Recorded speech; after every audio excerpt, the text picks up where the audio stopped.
நண்பர்களே, நான் இப்போ வந்து எங்கே போகிறேன்னா, லலிதா ஜுவல்லரி போயிட்டுருக்கேன். ஏன் போகிறேன்னா, ஒரு 11 மாதத்துக்கு முன்னாடி ஒரு ஸ்கீமு. அவங்க ஒரு என்ன நகை நம்ம கொடுத்தாலும், எத்தனை பவன் கொடுத்தாலும், அந்த பவனுக்கு நம்ம 11 மாதம் கழிச்சு போகும்போது, அதுக்கு சேதாரம் ப்ளஸ்ஸு கூலி கிடையாது. ஜிஎஸ்டி மட்டும் வாங்குவாங்க. நான் ஒரு 11 மாதத்துக்கு முன்னாடி ஒரு 3 பவன் செயின் கொடுத்துருந்தேன். அதில் கல்லெல்லாம் போக ஒரு 17.500 கிராம் இருந்துச்சு. அதே எடைக்கு, நிகர எடைக்கு இன்றைக்கி நாங்கள் நகை தருவாங்க. அதை பார்க்குறக்கு தான் உள்ளே போனோம்.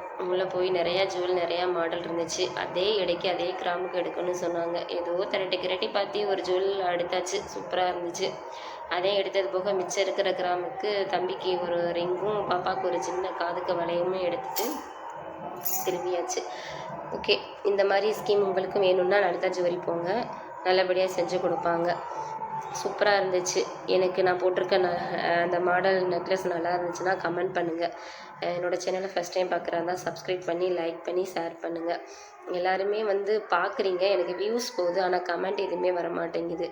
சப்ஸ்கிரைபரும் யாருமே பண்ண மாட்டேங்கிறீங்க. எனக்கு தயவுசெய்து சப்ஸ்கிரைப் பண்ணுங்கள். அதுதான் நகை எடுத்தாச்சு. ஹேப்பியாக வீட்டுக்கு போயாச்சு.